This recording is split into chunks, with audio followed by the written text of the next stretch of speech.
So guys, নেপালে এসে একদম বসে থাকতে ইচ্ছা করতেছে না। তো আজকেও আমরা দুইটা ভিউ পয়েন্ট ভিজিট করব। তার মধ্যে একটা হচ্ছে এই রানী ঝুলা। এটা হচ্ছে একটা ঝুলন্ত ব্রিজ। ট্রাস্ট মি, এটা কিন্তু সমতল থেকে হচ্ছে 2200 মিটার উপরে।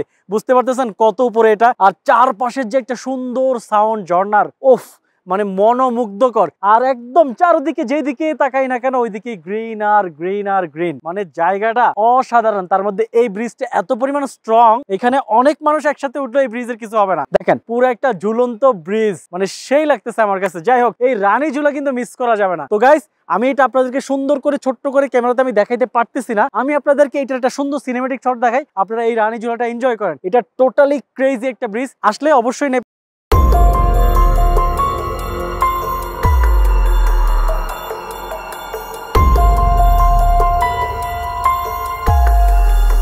আমরা চলে আসছি হচ্ছে আমাদের হোটেলে। তো আমাদের হোটেলের নাম হচ্ছে hotel Himalayan villa boutique hotel and spa. যাই হোক, এটা হচ্ছে নাঙ্গলকোটে। তো আমাদের হোটেল থেকে যে হিল ভিউটা দেখা যায় অসাধারণ অসাধারণ। যাই হোক, সেটা তো আপনাদেরকে দেখাবোই। তো এখন হচ্ছে আপনাদেরকে আগে আমাদের হোটেলের রুমটা আর আমাদের যে রিসোর্ট নামের যে হোটেলটা আছে এটা টোটালি আপনাদেরকে একটু ঘুরে দেখাই। আর ঘুরে দেখানোর পর আপনাদের সাথে বাকি কথা হবে। So let's go.